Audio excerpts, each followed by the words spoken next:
Jharkhand police के इतिहास में ऐसा पहली बार हुआ है जब झारखंड पुलिस ने विदेश से किसी गैंगस्टर को भारत लाने में कामयाबी हासिल की है।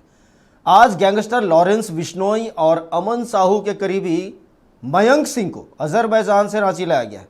राज्य के डीजीपी अनुराग गुप्ता ने इसके लिए झारखंड एटीएस एसपी ऋषभ झा की काफ़ी सराहना की।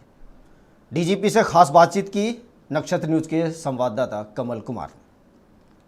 झारखंड पुलिस के इतिहास में पहली बार ऐसा हुआ है जब विदेश से एक गैंगस्टर को झारखंड लाया गया है भारत लाने के बाद, मयंक सिंह मीना।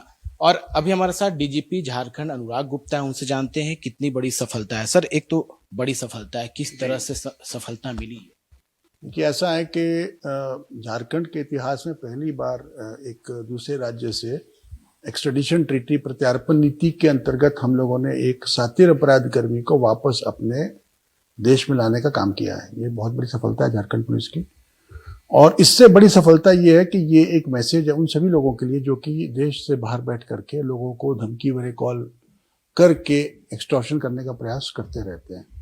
तो मैं समझता हूँ कि इससे और अपराधी जो हैं, जो कि जैसे एक प्रिंस खान है जो कि दुबई या कहीं बैठ करके जो लोगों को धमका रहा है, ऐसे 2-3 लोग और, तो इनको सबको पकड़ के हम लोग वापस लाएंगे, सबको सजा दिलाएंगे। सर, कहा जाता है कि लॉरेंस बिश्नोई से भी नजदीकियां थी इसकी, और अमन साहू जो मारा गया इनकाउंटर में, उसके बीच की कड़ी था दोनों।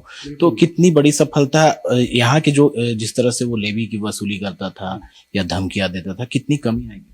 देखिए, ऐसा है कि इसके अगर आप पहलुओं को देखेंगे तो इसमें 2-3 चीजें हैं। एक तो विदेश से आ रही धमकियां, दूसरा पाकिस्तान के द्वारा या पाकिस्तान में बैठे कुछ अपराधियों के द्वारा जो ड्रोन के माध्यम से, पंजाब के माध्यम से आ रहे हथियार, और तीसरा यहाँ पे जो लोकल लोग हैं जो कि इनके कहने पर काम कर रहे हैं। ये 3 इसके पहलू हैं। जहाँ तक विदेशी लोगों की बात है, उसे मयंक सिंह पकड़ा गया है। जहाँ तक पाकिस्तान से हथियार आने की बात है, आप जानेंगे जैसे वो जो मिश्रा पर जो हमला हुआ था उसमें जो ग्लॉक पिस्टल बरामद हुई थी, हमारी जानकारी के अनुसार वो पिस्टल पाकिस्तान से ड्रोन के द्वारा फेंकी गई थी, और उसमें और भी हथियार को रिकवर करने का प्रयास हम लोग कर रहे हैं। और आपने देखा होगा हाल में भी कुछ अपराधी सरेंडर किए हैं पलामू में, तो वो उसको भी हम लोग टेकअप कर रहे हैं। और तीसरा जो पार्ट है, जो इनके एक्चुअल ग्राउंड पे जो कुछ लड़कों को पैसा दे करके ये गोली चलवाने इत्यादि काम कर रहे हैं, उसमें काफ़ी लोग पकड़े गए हैं।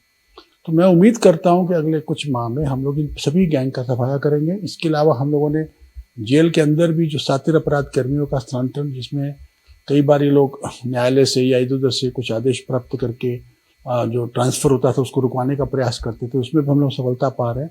हम लोग कोशिश कर रहे हैं कि इन जो जेल के बंद अपराधी, देश के बाहर अपराधी और फील्ड में घूम रहे अपराधी, तीनों पर हमारी नजर है, तीनों पर हमारी कार्रवाई हो, और हमें इसमें सफलता भी मिल रही है।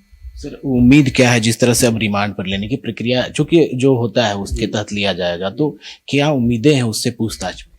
देखिए, हम लोगों को इस पूरे नेटवर्क की काफ़ी जानकारियां हमारे को प्राप्त हैं, तो इसकी पूछताछ में उम्मीद करते हैं कि वो कितनी जानकारियां सही हैं, कितनी गलत हैं, इनके साथ कौन लोग लिप्त हैं, उसकी पूरी जानकारी हमारे को मिलेगी। हम लोग तुरंत इसको पुलिस रिमांड पर लेंगे।